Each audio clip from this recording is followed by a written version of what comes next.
We were late, not terribly, but late enough that Amanda was already giving me that look. The one she gives when I'm supposed to be somewhere on time, but we've gotten stuck in traffic or whatever excuse we've had that day. She told me it would be fine, but I could feel the tension in the air before we even stepped inside. It wasn't just the usual family thing, it was thicker, like the kind of pressure you get when someone's been holding a grudge for too long, and now it's about to blow. My kids, Matt and Olivia, were sitting off to the side, away from the main group. Brandon and Cole, my two nephews, were digging into their food like they'd just been released from some kind of famine. My father-in-law, Jeff, didn't even glance at Matt or Olivia. He said it loud enough for everyone to hear. The real grandkids eat first, the ones that share our blood. The words didn't need much explanation. He wasn't looking at my kids, but it didn't take a genius to know who he meant. Rachel, Amanda's sister, jumped in with her 2 cents. They'll get whatever's left if there's any. My stomach tightened, but I didn't say anything. I couldn't. Matt and Olivia didn't argue, didn't protest. They never did. They were used to it. But every time this happened, it felt like I was watching my own kids swallow the humiliation without a word. It didn't get easier. In fact, it only hurt more. I stood there for a minute, my heart aching for them, watching them sit there, still, not even daring to make a sound. I couldn't take it anymore. I quietly gathered Matt and Olivia, and we walked out. I didn't say a word. I couldn't. It wasn't always like this, I told myself. At least, I didn't start out thinking I'd become their personal bank. But looking back now, I can see exactly how it all began, one favor at a time. I remember when it first happened. Greg, my brother-in-law, needed a loan to fix his truck. He didn't have the cash, and he'd been pushing his luck with repairs for weeks. He came to me, all serious, and I knew right away what he was asking for. He didn't come out and say it, but it was there, hanging in the air like a bad smell. "I'll pay you back," he promised, even though I knew well I'd probably never see a penny of it. But I did it anyway. I didn't want to be the guy who said no, didn't want to be seen as the selfish one. So I handed over the money. It wasn't even a huge amount, but I had doubts the whole time. Something felt off. But I didn't speak up, because family helps family, right? Then, not even a month later, Amanda's parents, her dad, really needed help with their roof. Of course, they needed family to come through. They'd had some insurance issue or whatever, and I could see the guilt trip building up before they even opened their mouths. I was already stretched thin. Money was tight. Hell, I was barely keeping my own business afloat. But there they were, staring at me like I was the answer to their problems. So, I helped. Again. This time, it was a bigger chunk of change, but I didn't even blink. Looking back, it was like I kept sinking further into a hole of my own making. Every time I thought I'd be done, they'd find another reason I was needed. "One more favor," Jeff would say, his voice that weird mix of casual and urgent. And I'd do it. Because I was the guy who could, and because I didn't want to be the guy who couldn't. But the weirdest part, the more successful I became at work, the more I was asked for. Every time my business hit a new high, there was Jeff, or Rachel, or Greg, asking for something else. Another loan, another payment. It wasn't just money anymore. It was me being their go-to guy for everything. But when I needed something, anything, there was always an excuse. It hit me like a punch in the gut the year my own business took a hit. Sales were down, clients were pulling out. I was scrambling, trying to make up for the losses. And my in-laws, they were nowhere. Not a single offer to help, not a word of support. It was as if they didn't even see me struggling. But when they needed me, they expected me to drop everything and come running. That was when I started noticing the cracks, when I realized I wasn't just helping out of love, out of family loyalty. I was doing it because I was terrified of being rejected, terrified of being the guy who wasn't good enough, who didn't fit in. Amanda never said anything about it, not once. She didn't question it, didn't challenge her family. To her, this was just how things worked. We gave because they needed, and that was the end of it. She didn't see what I saw, the way I was being used. For years, I kept telling myself I was just being generous, that I was doing the right thing. But the truth, my generosity had turned into a one-way street. They took, and I let them. And Amanda, she just shrugged it off. I felt like an idiot, realizing how much I'd let myself be manipulated. All these years, I thought I was helping them, but I wasn't. I was helping them stay exactly where they were, dependent on me. And the worst part, I was scared of losing the only family I had. So I kept giving. I let them walk all over me, all while I told myself I was doing the right thing. I could feel the weight of their silence as we drove home, the quiet hanging between us like a thick fog. Matt and Olivia hadn't said much since we left the dinner, and I didn't know what to say. They didn't have to talk for me to know what was on their minds. It was the same thing they'd carried with them every time we went to that house, that feeling of being an outsider. Olivia broke the silence first, her voice small, barely above a whisper. "Dad, why don't we get to eat the same food as Brandon and Cole?" I didn't answer right away. My throat felt tight, and I had to swallow down the lump that kept forming. Her question hit me harder than I wanted to admit. I wasn't sure what hurt more, the question itself, or the fact that she knew, at such a young age, that the answer was something no kid should ever have to understand. I kept my eyes on the road, gripping the wheel a little tighter than I needed to. "It's just the way things are, kiddo," I said, keeping my voice steady, trying to sound normal. But it wasn't normal. I knew that. They knew that. I hated how easily I lied to them, how I kept pretending everything was fine when I knew it wasn't. By the time we pulled into the driveway, I couldn't shake the feeling that something inside of me had cracked, just a little more. I told the kids to head inside and went straight for the car, not wanting to be stuck in that house with the anger swirling inside me. Sitting there, I pulled out my phone, my hands moving almost automatically as I texted Amanda about what happened. I didn't hold back, not completely. I told her what Jeff had said, how Rachel had added fuel to the fire, and how the whole thing made me feel like a damn fool. I didn't expect her to understand right away, but I needed her to hear it. Her response came quickly, too quickly. "I'm sorry, I'll talk to them." It was too vague, too dismissive. That apology wasn't enough. It wasn't enough to fix what had happened. I sat there, staring at the phone, my heart pounding in my chest. A tightness spread through me, anger, frustration, a kind of defeat I hadn't felt in years. Something had to change, and it couldn't wait. I wasn't going to keep swallowing this anger just to keep the peace anymore. I wasn't going to keep pretending that I could fix everything with a smile and another loan. Not anymore. I pulled up my bank account on my phone. I'd never really gone through it, not in detail, but tonight I did. The numbers were there, stark and unforgiving. Emergency loans, payments, the constant stream of money that had gone out to my in-laws over the years. The loans I'd co-signed, the ones I'd never been repaid. The favors I'd kept track of in my head, but never had the guts to ask for in return. The total amount, all of it, stared back at me. I could feel my blood starting to boil as I scrolled through the list. All of it. All the times they'd asked, and I'd said yes. Even when I knew I couldn't afford it. Even when I had a sinking feeling in my gut. The money that had been drained from me, and yet, when it was my turn to ask for help, they were nowhere to be found. I slammed my hand against the steering wheel, my fist hitting it harder than I meant to. But it felt good in a way. It was like breaking a dam inside me. All that built-up resentment, the frustration that had been simmering for years, finally finding a release. I knew I needed help, real help, so I picked up the phone and called Brad. He'd been my accountant for years, and though I hadn't talked to him much recently, I knew he'd know what I needed to do. "Hey Mike, what's up?" His voice was friendly, but I could hear the exhaustion underneath. We both worked too much. "Brad, I need some advice. It's about some loans, some stuff I've co-signed for my in-laws."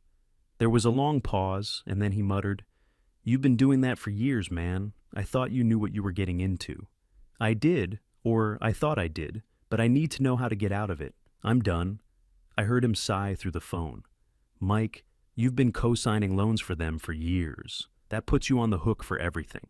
If you want to stop supporting them, you can, but it's going to take some work, a lot of paperwork. You're going to need to go through every loan and investment you've made for them, figure out where you stand. It's not simple, man." I leaned back in the seat, rubbing my eyes. "I know, but I can't keep doing this. It's killing me, Brad. I can't afford it anymore, emotionally or financially." He paused again, his voice softening a little. "I get it, but you've got to understand, once you pull the plug, there's no going back. You'll be out of everything, relationships, trust. You're going to have to face that." I felt a knot tighten in my stomach, but something in me was already decided. I wasn't backing down. I'm done. Tell me how to start. Brad gave me the details, walking me through the steps. First, I had to get copies of all the loan documents I'd co-signed. Next, I'd have to contact each lender, the car companies, even the landlord who held the mortgage on their rental property. It wasn't going to be easy, but I had to do it. If I didn't, I knew I'd never be free. I hung up and sat there, staring at my phone for a few moments. My mind was buzzing. I had a way out. The weight on my shoulders, years of guilt, of feeling like I owed them, was about to be lifted, but I knew it was going to be ugly. Before I could think too much about it, I called the bank, then the car loan lenders, then the landlord who managed their property. Each call felt like a little slice of freedom, and yet each one left a pit in my stomach. I was cutting the strings that had tied me to them for so long. When I had made all the calls, I sat there, feeling both relieved and strangely empty. I'd just started the process, but I already knew it was going to change everything. I had to talk to Amanda. She'd been quiet since the night of the dinner, not really asking much, just kind of avoiding me. I didn't want to do it, but I had to. If I was going to make this change, she had to know. "Hey, we need to talk," I said when she answered the phone. She sighed, already sounding defensive. "Mike, I know you're upset about what happened at dinner, but I'll handle it. I'll talk to my parents, I promise." "I don't want you to just talk to them," I shot back, my voice harder than I meant it to be. "I want you to understand what's happening here, what I have been dealing with for years." There was a long silence before she spoke again, her tone shifting. "What do you mean?" I took a deep breath, the words coming out faster than I wanted them to. "I'm done. Done co-signing loans, done bailing them out when they get in trouble. I've been doing it for years, and I've had enough. I'm cutting all the ties. All of them." She was quiet for too long. When she finally spoke, I could hear the anger in her voice. "You're being dramatic, Mike. You can't just—" "I'm not being dramatic," I interrupted. "I've been doing this for years, and you've sat back and watched it happen. You've never said a word. You just let it happen like it was normal." She didn't say anything at first, but I could hear her breathing, the tension between us thick and heavy. "You don't understand, Amanda," I continued, my voice quieter now. "I can't do this anymore. I've been carrying their weight, and you've been letting me. You've been letting them take from me for years, and I've had enough. I can't keep swallowing this anger for the sake of family." She finally snapped. "So now it's my fault? You've been helping them all this time, and now, when it's too much, you decide to pull the plug? You can't just—" "I'm not asking for your approval," I cut in. "I'm telling you what I'm doing. I'm doing it because I'm done." She was quiet for a long time, and I knew she was processing everything I had just said. But I didn't care. I couldn't care anymore. I was doing what needed to be done. The years of silence, of pretending, of playing along with the idea that this was how families worked, it ended now. She didn't say anything else, but I knew I'd just set something in motion, a chain reaction that couldn't be stopped. And I knew, deep down, I had to follow through, no matter the cost. The next morning, the fallout began. It started with a call from Jean. She didn't even say hello. It was just panic. "Mike, what's going on with the mortgage? You've stopped the payments. This is crazy." I'd braced myself for this, but hearing her frantic voice on the other end still made my stomach tighten.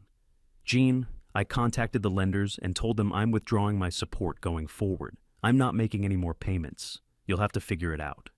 There was a long pause, then she hit me with it. "You can't do this. What are we supposed to do? We'll lose everything." I kept my voice calm. "I'm sorry, but it's not my problem anymore. You'll need to talk to the bank or whoever else, but I'm out." She sputtered for a few more seconds, but I wasn't about to let her guilt trip me. I hung up before she could say anything else, but I knew the storm was only just beginning. The phone rang again, this time later in the evening. It was Amanda. Her voice was sharp. "Mike, what the hell are you doing? You're being unreasonable. You can't just pull everything away from them like that." I wasn't in the mood for her defense of them. "I've been unreasonable for years, Amanda. They've been using me. I've been using me. I'm done.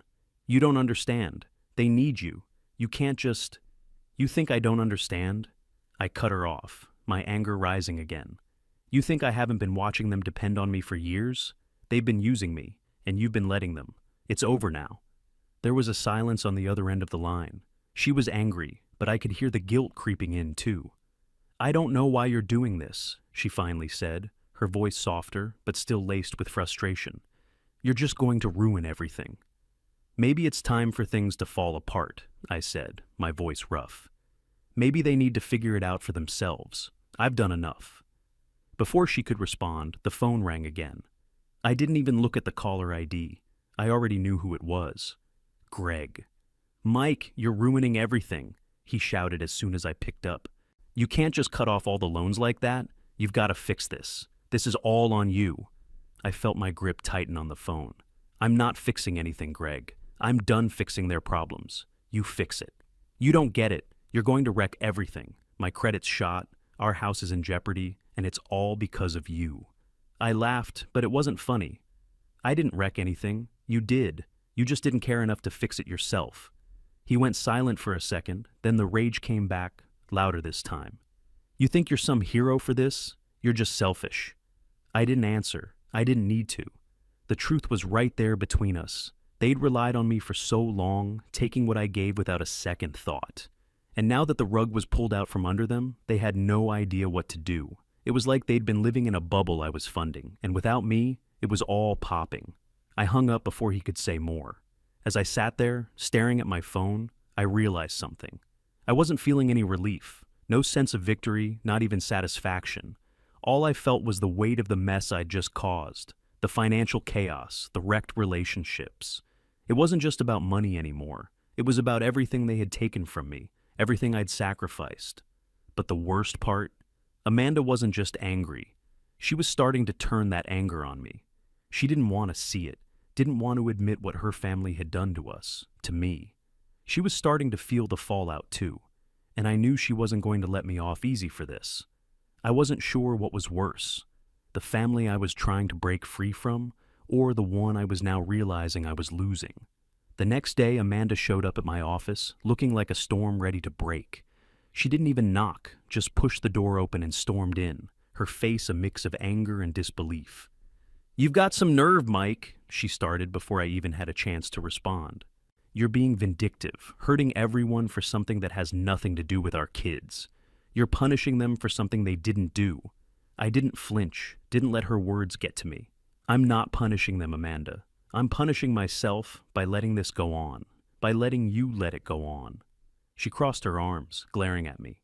"You're making a mess out of everything. You are the one doing this. You're making us suffer. This is about money, Mike. That's all it is." I shook my head, a bitter laugh escaping my lips. "It's not just money, Amanda. It's everything they've taken from us over the years. You don't even see it. You don't get it."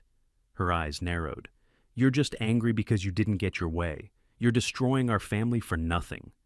Family? The word stuck in my throat like acid. When was the last time your family even cared about us? About me? Or about our kids? When was the last time they did anything but take, take, take? They've been using me for years, and you've been letting them. Her face twisted with frustration. "You're being too extreme. They're just family. You can't throw all that away just because you're pissed off." "Family doesn't work like that, Amanda," I snapped, stepping closer to her. "It's not about just being there when it's convenient. It's about support, about respect. And when was the last time your family gave us either?" She opened her mouth to argue, but I cut her off, my voice sharper than I intended. "You're just as much a part of this as they are. You've always been. You stood by while they manipulated me, while they bled me dry, and now you're mad because I'm finally saying no?" Her face went pale, and she shook her head like she couldn't quite believe I was saying it out loud. "Mike, you don't understand what you're doing. You're tearing everything apart, for nothing." "I'm not tearing anything apart," I said, my voice steady now. "I'm stopping the thing that's been tearing us apart for years. I'm done taking the blame for all of this. It ends now." There was a long silence. Amanda was still standing there, her arms still crossed, but I could see the cracks in her armor.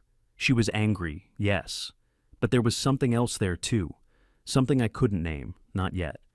Maybe it was fear, maybe it was guilt, but whatever it was, it made her look smaller. For the first time, she wasn't the one controlling the situation.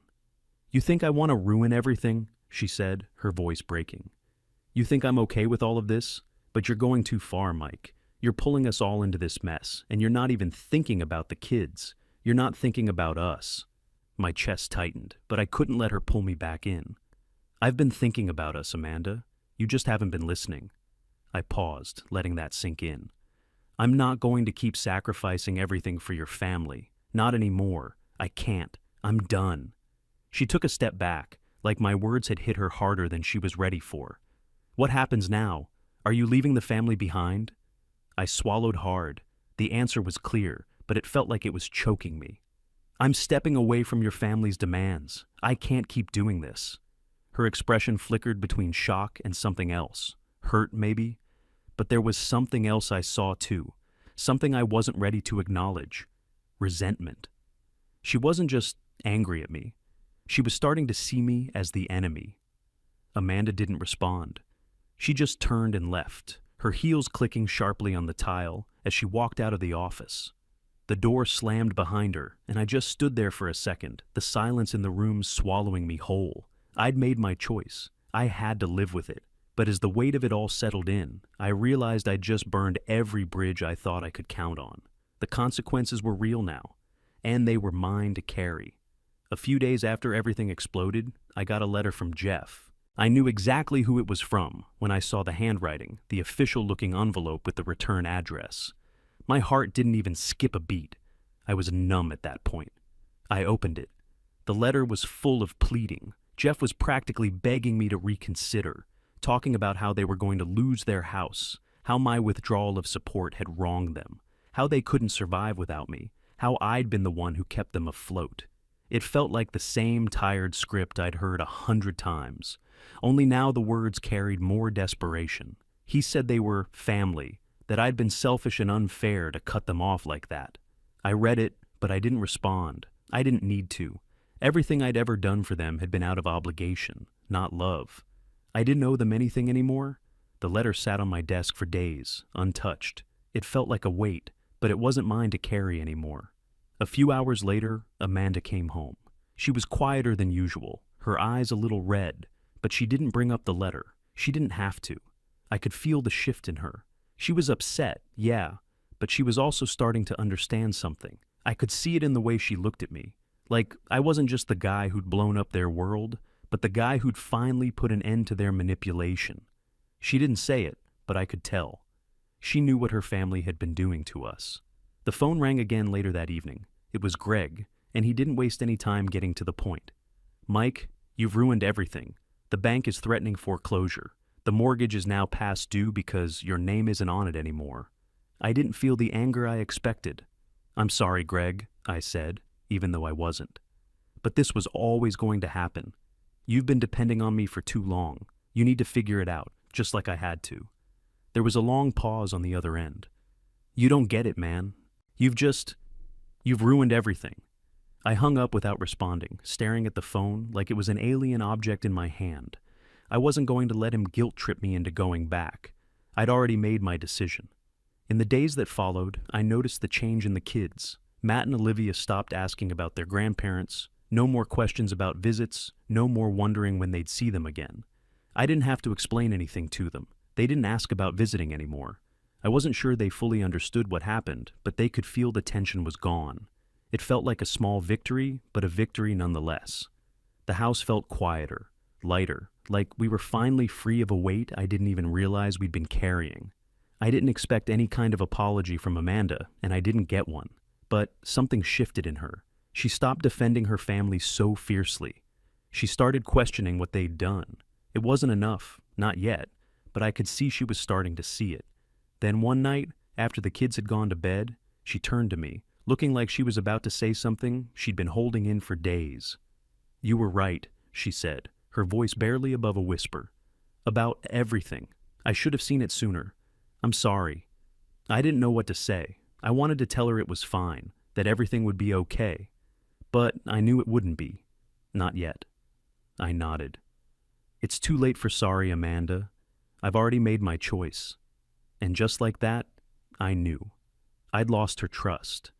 But I'd gained something too. Something more important. My own peace of mind.